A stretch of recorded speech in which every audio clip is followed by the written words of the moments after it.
Hi ನಮಸ್ತೆ ಎಲ್ಲರಿಗೂ ನಮ್ಮ ಚಾನಲ್ಗೆ ಸ್ವಾಗತ. ನಾನಿವತ್ತು ಸಾಫ್ಟ್ ಚಪಾತಿ ಹೇಗೆ ಮಾಡೋದಂತ ತೋರಿಸ್ತಿದ್ದೀನಿ. ಇದಕ್ಕೆ ಬೇಕಾಗಿರುವ ಸಾಮಗ್ರಿಗಳು ನಾನಿಲ್ಲಿ ಈ ಕಪ್ಪಿಂದ 2 ಕಪ್ನಷ್ಟು ಗೋಧಿ ಹಿಟ್ಟು ತಗೊಂಡಿದ್ದೀನಿ. ಇದಕ್ಕೆ ನಾನು 2 ಟೀ ಸ್ಪೂನಷ್ಟು ಉಪ್ಪು ಹಾಕ್ಕೊಳ್ತಿದ್ದೀನಿ. ಇದನ್ನು ಚೆನ್ನಾಗಿ ಕೈಯಿಂದ ಕಲಿಸ್ಕೊಳ್ಳಿ. ಇದಕ್ಕೆ ಇವಾಗ ಸ್ವಲ್ಪ ನೀರು ಹಾಕ್ಕೊಂಡು ಸ್ವಲ್ಪ ಚಪಾತಿ ಹಿಟ್ಟಿನ ಹದಕ್ಕೆ ಅಂದರೆ ಸ್ವಲ್ಪ ಹಿಟ್ಟನ್ನು ಸ್ಮೂತಾಗೆ ಕಲಿಸ್ಕೊಳ್ಳಿ. ಆವಾಗಲೇ ಚಪಾತಿ ತುಂಬ ಚೆನ್ನಾಗಿ ಸಾಫ್ಟಾಗಿ ಬರುತ್ತೆ. ಈ ಥರ ಚೆನ್ನಾಗಿ ಹಿಟ್ಟನ್ನು ನಾದ್ಕೊಳ್ಳಿ. ನೋಡಿ, ನಾನು ಇವಾಗ ಈ ಹದಕ್ಕೆ ನಾದ್ಕೊಂಡು ಇಟ್ಕೊಂಡಿದ್ದೀನಿ. ಇದನ್ನು ಏನಿಲ್ಲ ಅಂದರೂ ಒಂದು 15 ನಿಮಿಷ ಈ ಥರ ಮುಚ್ಚಿಡ್ತೀನಿ. ಸೊ ಇವಾಗ ಚಪಾತಿ ಮಾಡೋದು ನೋಡೋಣ. 15 ನಿಮಿಷ ಇದನ್ನು ಮುಚ್ಚಿಟ್ಟಿದ್ದೆ, ಚೆನ್ನಾಗಿ ನೆನೆದಿದೆ ಹಿಟ್ಟು. ಇದನ್ನು ಇನ್ನೊಂದು ಸರಿ ಈ ಥರ ಮಿದ್ದುಬಿಟ್ಟು ಇದರಿಂದ ನಿಮ್ಗೆ ಯಾವ ಆಕಾರಕ್ಕೆ ಬೇಕೋ ಚಪಾತಿ ಆ ಆಕಾರಕ್ಕೆ ಹಿಟ್ಟನ್ನು ತಗೊಳ್ಳಿ.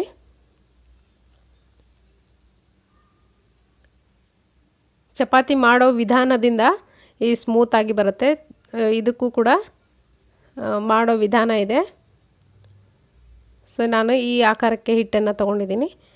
ಇದನ್ನು ಇವಾಗ ಒಣ ಗೋಧಿ ಹಿಟ್ಟಲ್ಲಿ ಒಂದು ಸರಿ ಅದ್ದಿಬಿಟ್ಟು ಈ ಥರ ಲಟ್ಟಿಸ್ಕೊಳ್ಳಿ. ಇದೇ ಆಕಾರಕ್ಕೆ ನಾನು ಎಲ್ಲ ಚಪಾತಿನೂ ಲಟ್ಟಿಸ್ಕೊಳ್ತೀನಿ. ತುಂಬ ಸಾಫ್ಟಾಗಿ ಸ್ಮೂತಾಗಿ ಬರುತ್ತೆ ಚಪಾತಿ.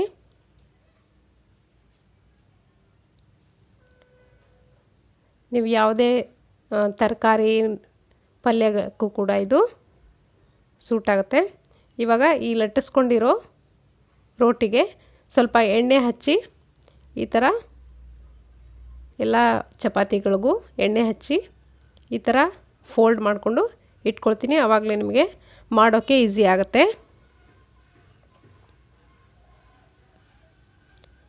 ನಿಮಗೆ ಬೇಗ ಟಿಫಿನ್ ಬಾಕ್ಸ್ಗೆ ಅಥವಾ ಲಂಚ್ ಬಾಕ್ಸ್ಗೆ ಬೇಗ ರೆಡಿ ಮಾಡಬೇಕು ಅಂದರೆ ಮೊದಲೇ ಈ ಥರ ಮಾಡಿಟ್ಕೊಟ್ರೆ ತುಂಬ ಈಸಿಯಾಗಿ ಮಾಡ್ಬೋದು. ನೋಡಿ, ನಾನಿವಾಗ ಈ ತ್ರಿಕೋಣಾಕಾರಕ್ಕೆ ಫೋಲ್ಡ್ ಮಾಡಿಕೊಂಡು ಇದನ್ನು ಹಿಟ್ಟಲ್ಲಿ ಅದ್ದಿ ಈ ಥರ ಲಟ್ಟಿಸ್ಕೊಳ್ತಿದ್ದೀನಿ.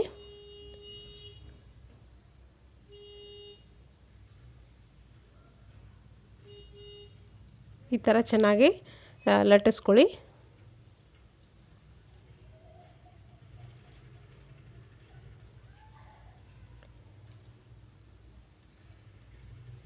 ತುಂಬ ತೆಳುವಾಗಿ ಲಟ್ಸ್ಲಿಕ್ಕೆ ಹೋಗಬೇಡಿ, ಆವಾಗ ಚಪಾತಿ ಸ್ವಲ್ಪ ಕ್ರಿಸ್ಪಿ ಆಗುತ್ತೆ. ಇವಾಗ ಇದಕ್ಕೆ ಮೇಲ್ಗಡೆ ಸ್ವಲ್ಪ ಎಣ್ಣೆ ಹಚ್ಚಿ ಸ್ಪ್ರೆಡ್ ಮಾಡಿ ಇದನ್ನು ತವೆ ಮೇಲೆ ಹಾಕೋಣ. ತವೆ ಕೂಡ ಕಾದಿದೆ ಇಲ್ಲಿ.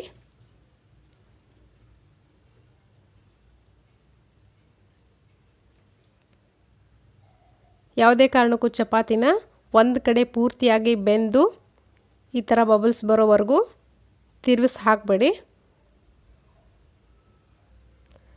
ನೋಡಿ, ಈ ಥರ ಒಂದು ಕಡೆ ಚೆನ್ನಾಗಿ ಬೆಂದಾದಮೇಲೆ ಇದನ್ನು ತಿರುಗಿಸ್ಕೊಳ್ಳಿ.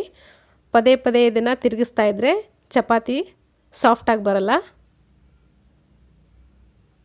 ನಾರಾಗುತ್ತೆ. ಈ ಥರ ಇದಕ್ಕೆ ಮೇಲ್ಗಡೆ ಕೂಡ ಎಣ್ಣೆ ಹಚ್ಕೊಳ್ತೀನಿ. ಸೊ ನೋಡಿ, ಇದು ಇವಾಗ ಚಪಾತಿ ರೆಡಿಯಾಗಿದೆ. ಎರಡೂ ಕಡೆ ಚೆನ್ನಾಗಿ ಬೆಂದಿದೆ. ನಾನಿಲ್ಲಿ 2 ಸರಿ ಮಾತ್ರ ಬೇಯಿಸ್ಕೊಂಡಿದ್ದೀನಿ. ಇದೇ ಥರ ನೀವು ಮಾಡ್ಕೊಳ್ಳಿ, ತುಂಬ ಚೆನ್ನಾಗಿರುತ್ತೆ. ಸೊ ಇವತ್ತಿನ ಈ ರೆಸಿಪಿ ಇಷ್ಟೇ. ಈ ರೆಸಿಪಿ ನಿಮಗೆ ಇಷ್ಟ ಆಗಿದ್ರೆ ಲೈಕ್ ಮಾಡಿ, ಶೇರ್ ಮಾಡಿ ಆ್ಯಂಡ್ ಸಬ್ಸ್ಕ್ರೈಬ್ ಆಗೋದನ್ನು ಮರಿಬೇಡಿ. Thank you.